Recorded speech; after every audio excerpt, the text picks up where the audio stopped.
Very blessed morning to each and every one of us. Kumusta po kayong lahat?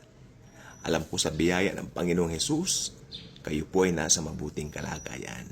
At katulad po ng dati, tayo po ngayon ay mag-aaral ng kanyang mga banal na salita. Sapagkat dito lang po sa aklat na ito natin talagang matatagpuan ang katotohanan ng mga gustong iparating sa atin ng mahal na Panginoong Hesukristo. Okay? And this morning I would like to ask all of you, turn with me to 1 John chapter 2. Okay? 1 John chapter 2. Kung di po ako nagkakamali, mga talatang 15 hanggang 17, no? Okay? 15 to 17 ng 1 John chapter 2. Ready na po ba tayo? Okay. Salin ng NLT, syempre yan NLT. Okay. Do not love the world, nor the things it offers you. For when you love the world, you did not have the love of the Father in you. For the world offers only a craving for physical pleasure. Alam niyo ba ginamit itong NLT? Sapagkat ito po nakana niya ito eh. Nakana niya, ibig sabihin talagang nasa pool niya, no? Bullseye. Ito yung gusto sabihin niya. For the world offers only a craving for physical pleasure. A craving for everything we see. O, yung mga crave nila, yung mga nakikita lang din lang ng mata. Okay? O, and pride in our achievements and possessions. I love it. Marami mga tao ngayon pinagmamalaki, ipinagmamapride nila yung kanilang mga achievements. Like for example, halimbawa, nakatapos ng pag-aaral, hindi naman bumasama yun eh. Degree holder, tapos nagkaroon ng position sa malaking company, at naging bossing pa. Yun ang mga pinagmamalaki ng mundo, yung mga achievements nila. Okay, and mga possessions. O, mag-flex na naman ng bagong telepono, mag-flex ng kotse. Kung mayaman-yaman siya, mag-flex ng bagong tahanan, ng bagong bahay, nakakabili ng bahay sa Amerika. Flexing. Yan. Okay? Pero tignan niyo po ang sabi ng Panginoon. Sabi ng Bible, these are not from the Father. Paano yan? These are not from the Father, but are from this world. Don't get me wrong, ha? Pag Kristiyano ka, nag-flex ka rin naman. Pero, pag nag-flex ka bilang Kristiyano, mararamdaman mo hindi mayabang ang dating. Kasi ang ipinagmamalaki natin, natanggap natin ang mga bagay na yon dahil sa Panginoong Hesus. Hindi sa sarili natin. Amen? Yun ay naganap, yun ay nabigay sa atin dahil sa Panginoong Hesukristo. Pero iba ang mundo eh.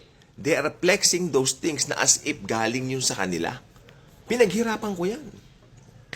Yung anak ko, artista kasi maganda. Yun ang pinagmamalaki, yung itsura. Very deceiving po yan, ha? Kasi marami kaming kilala dati, may mga itsura ngayon, bungal-bungal na. Kasi wala nga sila sa Diyos, wala sila sa Panginoong Hesus.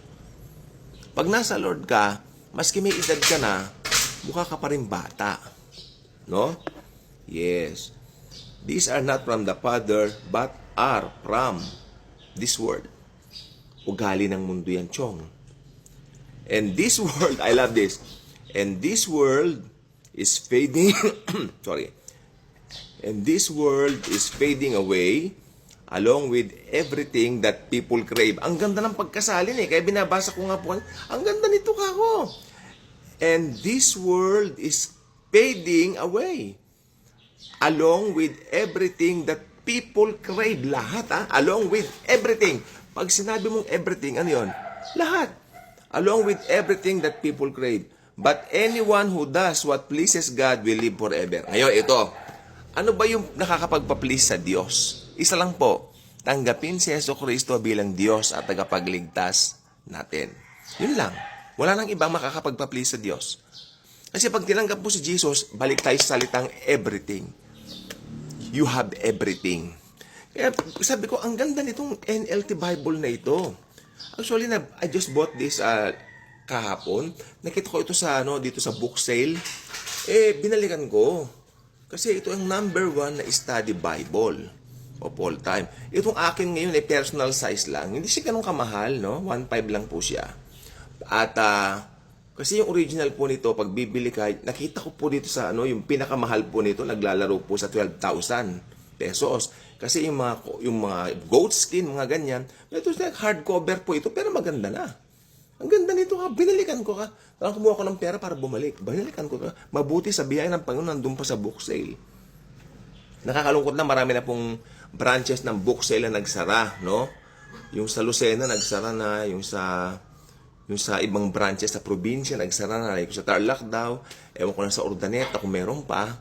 Marami na nagsarang book sale, pero maganda.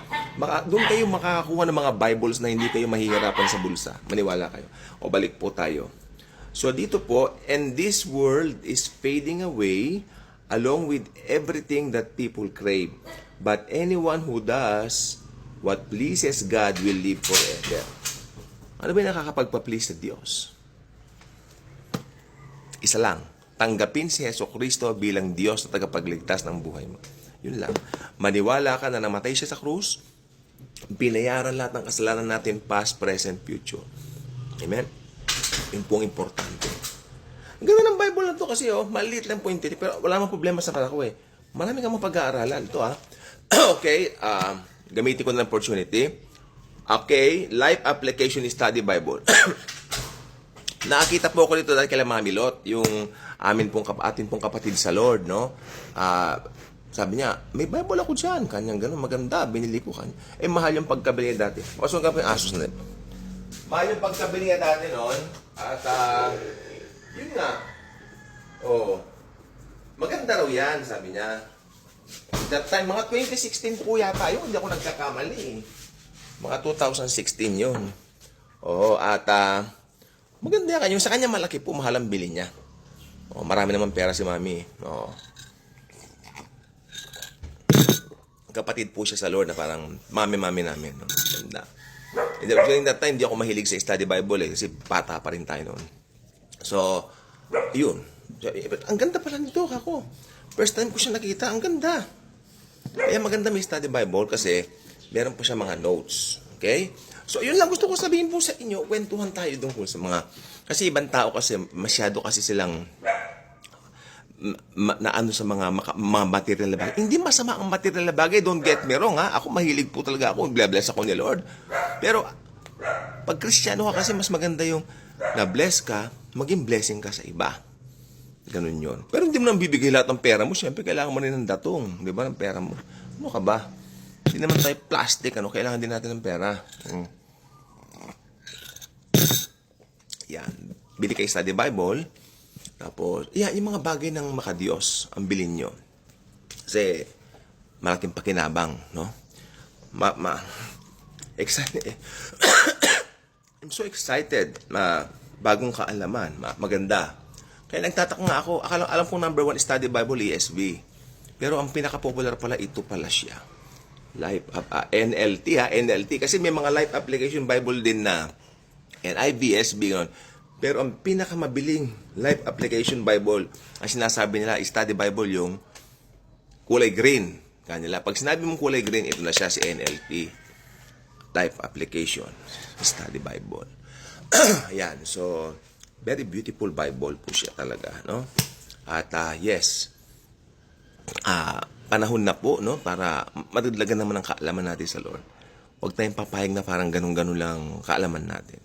Aral po tayo. Maganda sariling aral na lang po para hindi na nalilito. Okay, ka-good vibes ka na. Pag hindi pa ka-good vibes, ikaw po ay maging ka-good vibes na. Mag-share ka ng mga video dito. I-share mo si Jesus, no? Pagmamahal, pag-ibig niya. Maging maligaya lagi, no?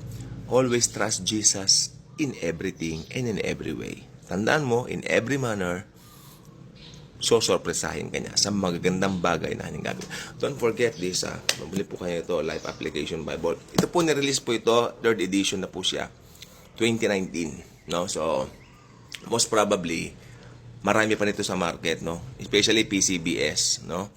At, sa PCBS, ewan ko lang kung magkano ng presyo, pero you get your copies of this, okay?